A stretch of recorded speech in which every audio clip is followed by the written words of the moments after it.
How's that for a start to a video? All right. New project. Well, not a new project to us, but new for the channel. I don't even know where my GoPro is, so doing this off the phone here. Little quick backstory on this car. Not this one in particular, but this project, or this dream of ours, I guess. My dad's always wanted a 914 and kind of wanted a V8 swap 914 his entire life. So when about a little over 20 years ago, I bought him a 914 for Christmas. Not this car. Snuck it in the garage, gave him the keys on Christmas morning, surprised him. And then off to the races we went with that car. We built it, put a 383 stroker in it, like a Gen 2 Chevy V8. It was pretty much all done. It was down in California. Wildfire down there, ended up taking out the guy's shop, and along with a bunch of other people in that area, and burnt the car down. So he made a deal with the shop, bought this shell, and then they started work on this car. They didn't get very far. The guy's health kind of declined. Got the brakes done, the brakes and the rotors and the suspension done, and then it kind of just sat. I got the engine all together on a run stand, and we're gonna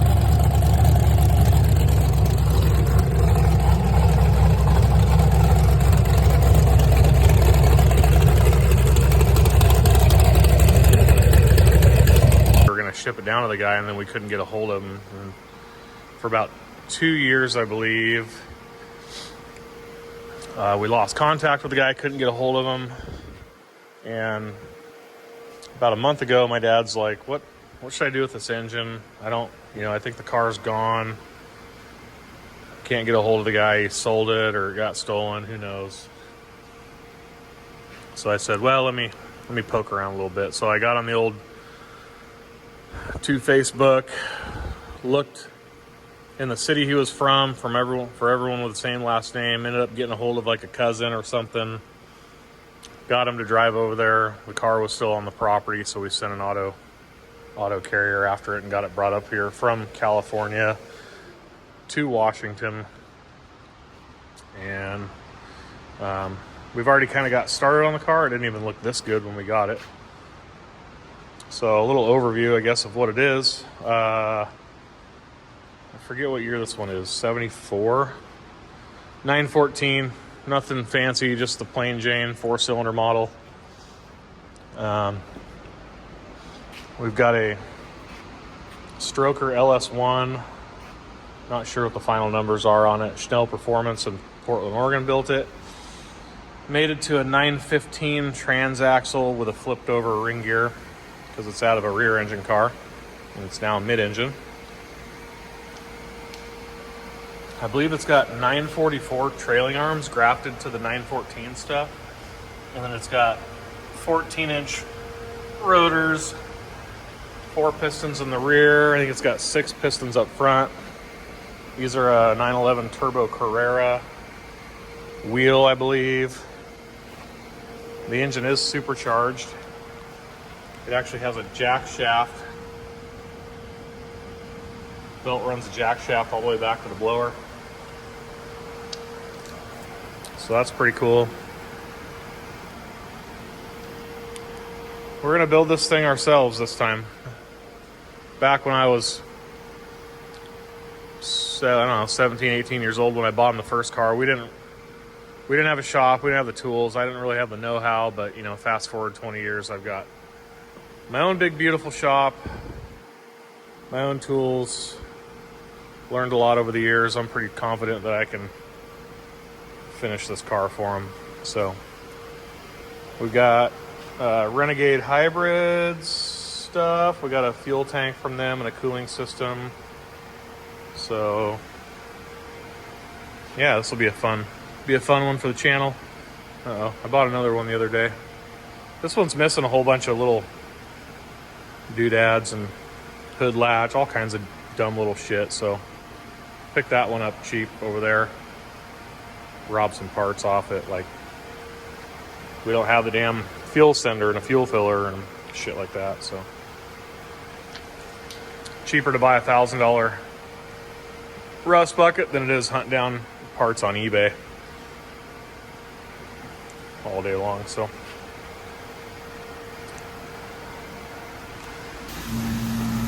I didn't get a whole lot of video of us cleaning it up before we got it pulled in the shop. It was pretty bad from sitting out in the desert for probably 20 plus years, full of rat crap and junk parts and whatnot. So I did find this little video, so I just thought I'd throw it in there. What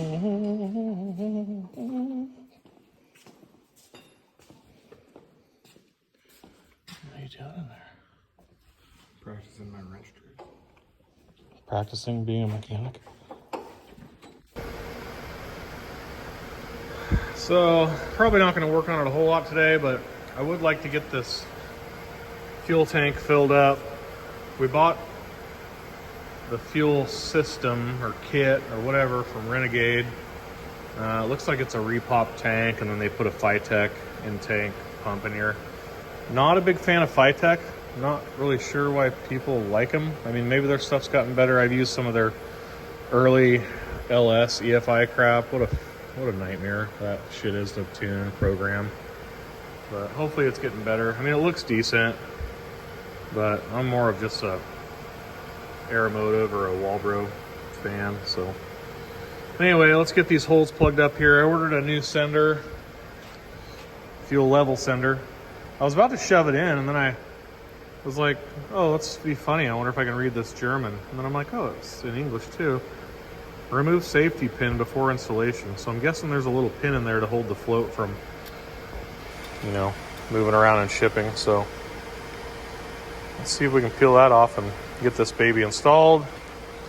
And I got this off eBay before we bought our parts car, so might as well use it. Throw this thing in the blast cabinet, and I got a new gasket somewhere for it. And then I can rob all the hardware off that car over there. And that'll at least get our tank all sealed up so shit isn't falling in there. Okay, fuel tank. God, buying a parts car, really working out. We didn't have that bolt or that fancy little piece. All the hardware. Pigtail for the new sender. Like, really working out well here. So anyway, ran that in the blast cabinet, threw a quick coat of paint on it. It'll probably get melted off by the fuel, but maybe not. I used engine enamel, so hopefully it'll hold up. So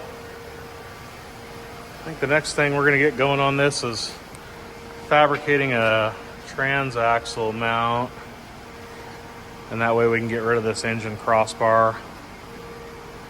And yeah, there's a lot to do. I'm getting overwhelmed with what to work on, so might have to make a whiteboard list here soon. All right, I don't know where we left off, but it's been a few weeks. We got a bunch of custom work to get done, and we're looking good. Everything's done and out of here and paid. And so I don't know where we're at on this thing, but anyway, we got rid of the 915 trans. Decided to do it now rather than later. It wasn't going to hold up to the power, and it was kind of a waste of money buying shafts and making mounts and shifter and getting it all set up, and it's just going to break, and we'd have to pretty much reinvent the wheel. So, you know, later on. So we took a step back. We sold the 915. We did a bunch of research. A lot of people use Boxster S, but I got a lot of guys or buddies that drag race WRXs and, you know, a lot of import stuff, English racing. I was talking to some of those guys, and they said these STI trannies are pretty strong. So this is out of a 2018 STI or WRX STI. There's a company called Subaru Gears in Australia. They make a kit that gets rid of the rear output shaft pretty much caps that off, and then it converts it to a mid-engine transmission only. So we ordered the mid-engine conversion kit, a new adapter plate, so we'll have a really strong 6-speed. We got the starter and everything with that. The other thing is that 915 trans, I mean, on the low end, they're $3,000. These things in my area, I paid $1,650 for this one. And so I see them anywhere from, you know, that $1,600 to $2,000 range. Our clutch came in, competition clutch. It's probably the most aggressive single disc.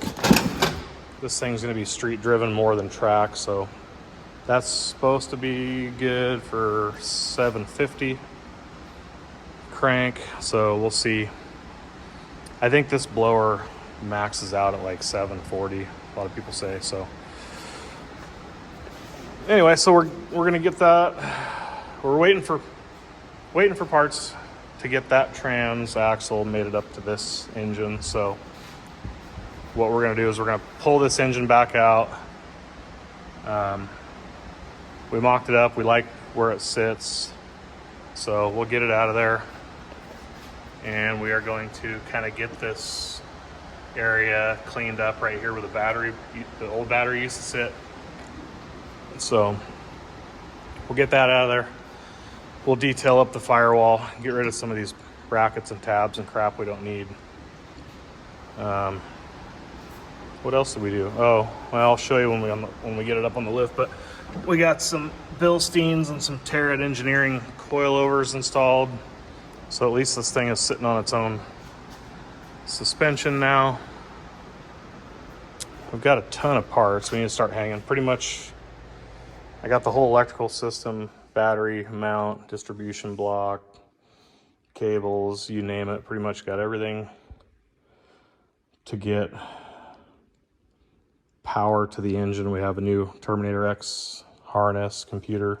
So we have everything to put the motor in and get the engine fired up. We're not worried about any chassis wiring, probably until the thing is running and we actually want to start, you know, driving it, and we need it to be legal. Got the new fuel tank installed with the in-tank pump. We got our cooling system from Renegade. It's just sitting in there. So yeah, a lot of work to do. Still waiting on some parts before we can get real serious. So we'll need to get the trans mounted up. We can make a trans cross member and get the motor and trans all locked down so that we can order shafts and so. But we'll use this time to get some of the surface rust off this thing, and we'll get this whole engine compartment kind of detailed out. And so. I need to lengthen this thing. It's getting ridiculous.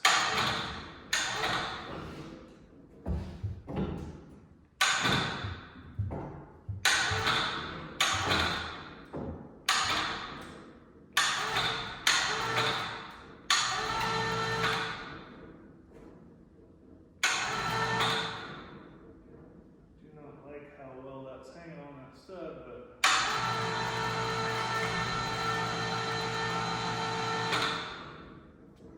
already up, so I guess it falls off at least to get it on camera.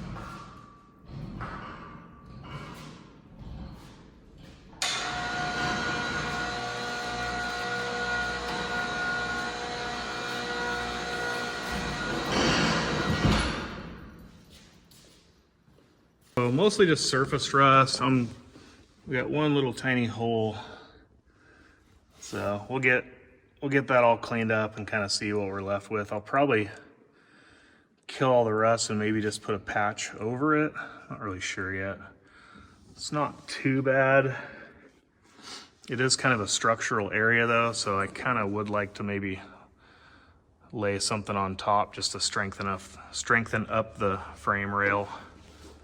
So, and then once we get the trans cross member in here, we'll do some tube work. We'll tie the strut towers together and probably cross it in, do some bracing. So that's the Renegade Hybrids front engine mount cross member doohickey. Pretty nice piece, all powder coated and went right in, so.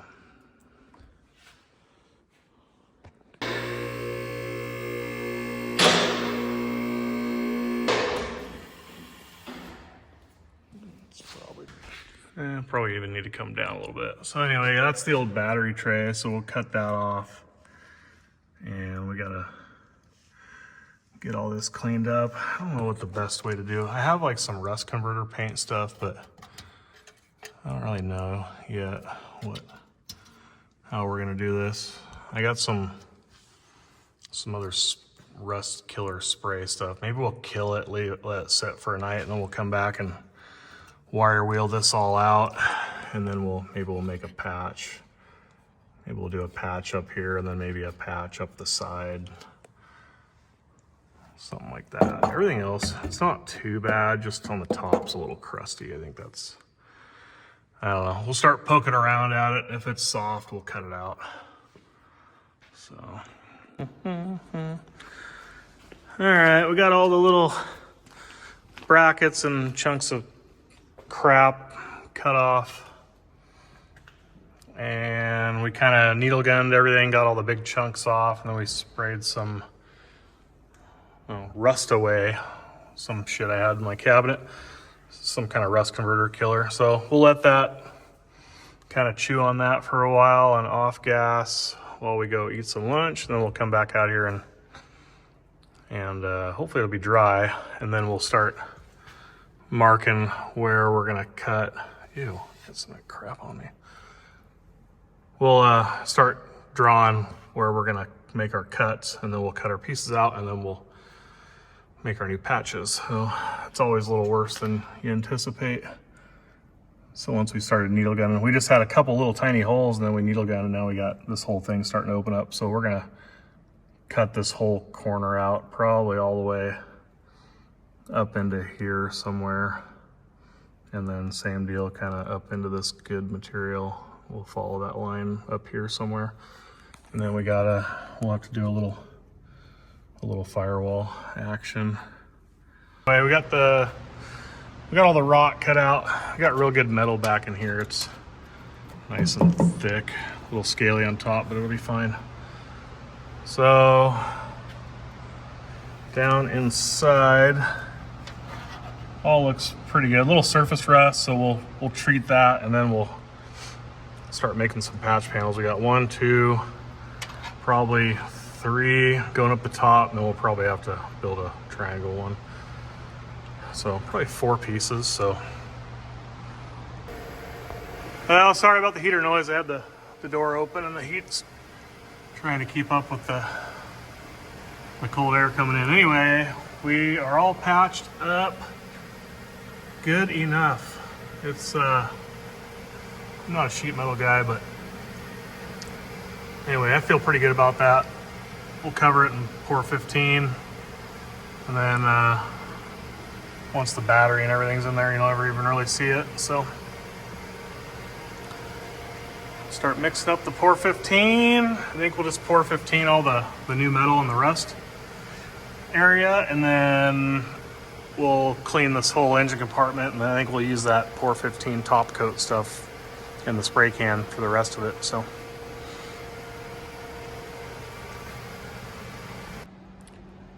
well, if you made it this far, thanks for watching. We'll probably end this one off here. We'll try to do a little better job in the future of covering this build. I wasn't going to do it at first. I was just kind of just get through it, but things are kind of slowing down in the shop at the moment, so I think we'll take a little more time and kind of document the build and yeah, kind of be better about that. So what we got done here, I think we showed on camera, we got all that patchwork done over there. It's all patched up, painted up, looks pretty good. We mounted the battery the other day. I don't know if that's where I'm gonna keep it. Not too in love with it. I gotta kind of scope out the wiring on this thing and where the computer and everything's gonna sit. So I'll have to think about that some more, but we got the whole kind of engine bay painted and detailed up. Got the motors sitting back in. So we're just waiting on transmission adapter stuff, and then we can get that locked in, get this bar out of our way, and we'll start plumbing and wiring. So anyway, thanks again for watching. Subscribe. Should be a cool one. Street legal go-kart. We gotta name this thing. Thought about the ugly duckling.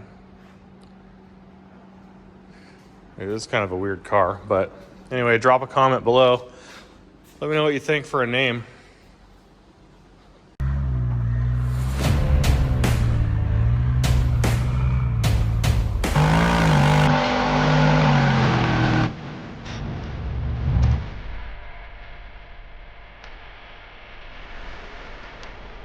Mm-hmm.